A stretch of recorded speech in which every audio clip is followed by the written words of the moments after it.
Guys, kumusta? Kumusta? So ito yung part 2 ng aking pawn shop find last Saturday.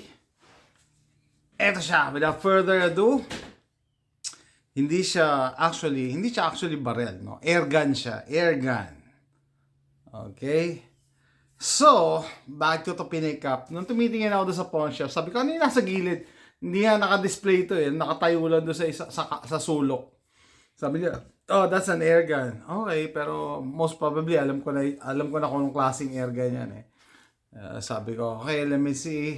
Tinignan ko and then pinump ko kasi kailangan malaman mo kung walang problema yung seal. Yan oh, grabe, ano pa to? Mataas ang presyo, no? No?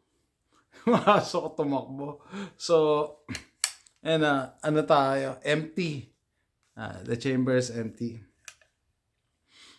Tapos pinuto ko sa loob ng ng pawn shop. Sabi ko, okay. Ayos pa siya. No, ayos pa. Ibig sabihin maganda pa yung seal. Okay? So hindi ko mabasa at that time, no? Pero alam ko na pump action to. Pero ito na ano lang ako dahil yung pangalan niya Benjamin Franklin. Alam ko, Crossman to eh. Pero ibig sabihin, mas luma pa to sa Crossman. Kung Benjamin Franklin na airguns, matagal nang sarado o wala na. And, syempre, hindi ko pwede ipakita yung presyo. Ang asking nila is 110. Sabi ko, what is the best price na pwede mo ibigay sa akin? Sabi niya, $90 hairs. Sabi ko, okay, pag-iisipan ko pa. Sandali ko lang gano'n eh. Pero sabi ko, I'll take it. $90 hairs. Bakit? Kasi part of history na to. So, kung ikaw gun guy ka, kahit pa paano siguro ma-appreciate mo yung mga katulad nito. Kasi yung, ang gateway nga daw sa mga powder burners, di ba, air gun. Lahat naman tayo nagsimula sa, kunyari, kung hindi air gun, airsoft, di ba? Pero ito kasi, part of history na natuwa ako dahil wala ka na mabibili nito eh. Ano to eh? Benjamin Franklin talaga. Kung Crossman, mas bago-bago pa ang Crossman. Pero ito, Benjamin Franklin. Tsaka nung unang panahon, iba yung quality ng gawa nila. Iba yung metal, iba yung wood. Ngayon, yung mga wood yata parang paluchina na. Mumurahin kahoy, pero maganda yung wood. Oh. And parang naalagaan din to ng may-ari. Sa tagal na. Hindi ko pa na-research kung anong year lumabas to. Pero believe ako kasi maayos pa yung seal niya. I think may version ng Crossman ngayon sa Amazon, no? Synthetic na yung stock. Synthetic na, hindi na wood na ganito. Ito metal, oh. Pati trigger guard metal. So, saan ka pa? Trigger guard metal. Yung likod, yan, bare lang na kahoy. Totoong kahoy talaga, hindi. Anyway, may gas-gas pero pwede mo lagyan ng rubber butt plate. Pero ang binabayaran dito, yung pangalan, no? Benjamin Franklin, tapos gumagana pa siya. Okay, isa to sa mga pinag-iisipan ko na kunyari prepper ka, survival na air gun. Yung loob ba nito, brass? Brass yata eh. Parang brass ang loob niya, no? Tapos may paint. May bluing. No? Bakit? Kasi, di ba sa mga nag-air gun, lalo na sa Pilipinas, kung CO2, saka magpapaload ng CO2 pagka in a survival situation, SHTF. So, it goes hand in hand yung powder burners saka air guns. Bakit? Yung usapang prepping to yung powder burners o yung mga totoo mong baril, gagamitin mo yan for defense. Yung mga ganito naman, pangkuha ng pagkain. Di ba? Pwede kang mag-hunting ng small game or maliliit na hayop. O dito kasi maraming variations, no? May mga rabbits, may squirrels, raccoons. I don't know kung kakain ako ng raccoons in the future, pero gumagano, may mga maliliit na hayop kasi dito. Sa Pilipinas, ibon. Ibon ang kinakain. Oh, napakaliit ng meat ng ibon.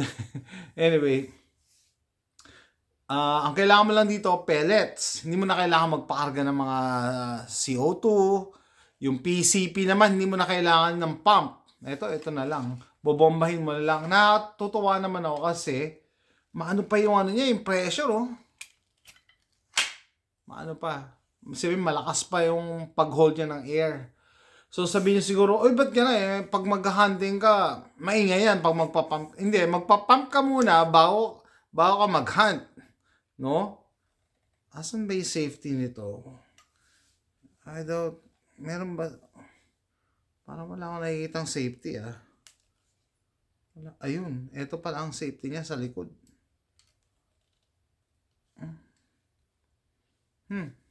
Magpa-pump ka muna. Huwag mo muna i-loadan ng pellet. No? Pag nakita mo na yung target mo, yan, saka ka So maganda to, pang survival. So tandaan niyo yan guys ha. If you're talking about prepping, SHTF situation, itatabi mo yung totoo mong barrel kasi you're gonna save ammo. Kailangan mo magtipid ng bala. Naman mag-hunting ka ng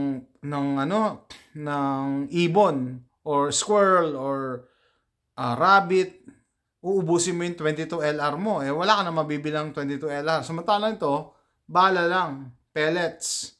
So, either mag-stock ka ng pellets, meron tayong dyan, may stock ako ng pellet. Hindi ko alam kung may time ako, pero kailangan ko rin mag-inventaryo ngayon. Pakita ko yung aking stockpile ng mga pellets.